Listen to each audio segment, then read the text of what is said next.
Hi, nice to see you again. As mentioned earlier, you would meet several team members to better understand their role in diversity, inclusion, and belonging in driving this body of work forward. I'm here now with Josh Zimmerman, who leads our learning and development team here at GitLab. Josh will tell us a little bit about himself, his experience in L&D as it relates to diversity, inclusion, and belonging prior to GitLab, and we'll have a discussion on how we work together to achieve goals for the company. Thank you for spending time with us today, Josh. Do you mind introducing yourself and telling us a little bit about yourself as well? Hi, Candace. Thank you so much for having me here today. My name is Josh Zimmerman. I'm the Learning and Development Manager here at GitLab, and I've been doing learning and development for about 8 years. And before L&D, I served in the Department of Defense for a number of years, where I was working with militaries all across the world. And my role here at GitLab is really to enable our team members and our customers and our partners and the broader community with learning and development functions. And a big part of that is diversity, inclusion, and belonging, and helping our team members and community with enabling and reinforcing DIB as an organization. I love that. Thank you so much. Do you feel like there's a connection to bringing our leadership into your conversations as it relates to DIB? I know that you meet with our CEO and things of that nature. Just wanted to get a little bit of feedback on that as well. Definitely. Our CEO, Sid C. Brandy, is really passionate about learning development as well as diversity, inclusion, and belonging. And I have a lot of sponsorship from Sid to enable our workforce with DIB and L&D in general. And one thing that I do with the CEO is we meet every week and we go really deep into a specific topic that's really important to the organization. For example, 2 weeks ago, we talked about a bias for async communication.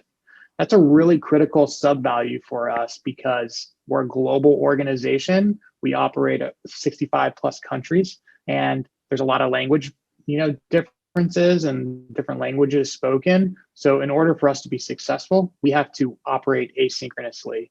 There's another topic we're going to talk about in the future is around psychological safety and building trust. So our CEO is really passionate about this topic, and it's really awesome working for a company where leadership is so passionate about L&D and DIB. Thank you. So what would you say, how important is it for a company to have the proper tools? As we think about the buy-in from leadership and our CEO, how important is it the tools to scale the work that is needed? Can you tell us a little bit about your newest tool, what you consider in the selection of that as it relates to global communications and having a little bit more clarity on that? Yeah, definitely. So GitLab is really invested into building out our learning infrastructure.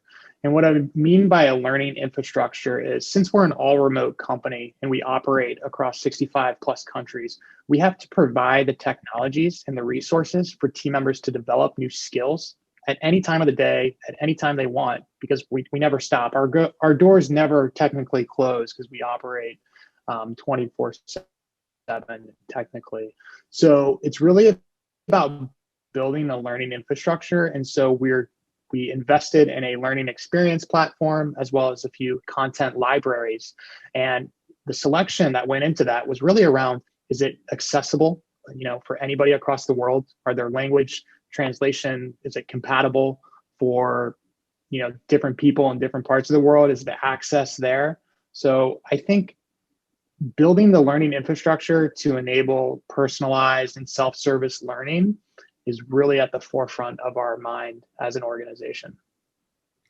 Thank you so much. That really answers that question. As we move together, and you and I have grown the foundation for diversity, inclusion, and belonging as it relates to L&D, from live learnings to team, org, and specific things that they need, handbook updates that are ready, available resources. When you think about all of that has been accomplished, what would you say the next step is for L&D for companies that may be in different growth phases? What would you suggest, and what would that look like? Yeah, so I think in order for DIB to scale organizationally with the help of L&D there's a couple of points. I think leadership buy-in is probably the most important because your leaders trickle down what's important from the top all the way down to the different chains of command throughout your organization. So having leadership buy-in is really critical. I also think if you're enabling DIB, it's all about, finding advocates throughout the organization, people that are really strong believers in your mission, and using those people to be, change champions and supporters of various DIB initiatives. And the same is within learning and development as well. We have learning evangelists that are really passionate about L&D, and they can help push out that culture change throughout the organization. And I think too, it's all about, finding, to the previous question, finding the right infrastructure to scale DIB and L&D together. Because in my mind, L&D is really the enablers of a lot of DIB, priorities. We help team members with getting up to speed on those various initiatives. We train them. We partner with you all to launch new initiatives. I see L&D and DIB as really ensuring there's really strong partnership between the two functions. That really just brings me to a space of closing out this discussion, but thinking about it from that, you're thinking about it from a global standpoint of what you can do to better include all voices when you select tools and when you enable different things that can scale as it relates to data from learning development. What was your own personal perspective or experiences of what brought you to GitLab? What made you want to come here and your role and your connection to the organization? Why L&D here at GitLab as it relates to diversity, inclusion, and belonging? That's a great question. So I'll have to say, I kind of looking back a little bit, I think being a veteran and then, having a previous career where I was constantly all on the road all the time and working with global organizations. And in the military, I was serving people all throughout the world. So I think I've always had a career where there's a global mindset, there's global voices to my what I'm working on and my development and whatever projects we're rolling out. There's always been a global aspect to that.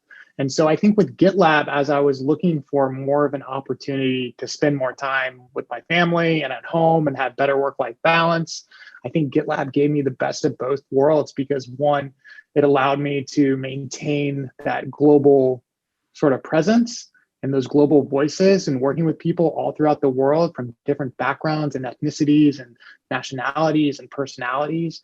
But also on the one hand, it's also gaining that work-life balance back because we're all remote. So having that ability has been really amazing. And lastly, I will say, building an L&D function from the ground up with you in DIB has been really exciting. So I feel like that was an opportunity I couldn't pass up. Well, thank you for your time today. It really shows the value of GitLab, not only as leading in your role as L&D, but enabling you to enable others. Thank you for your time today. Thanks, Candace.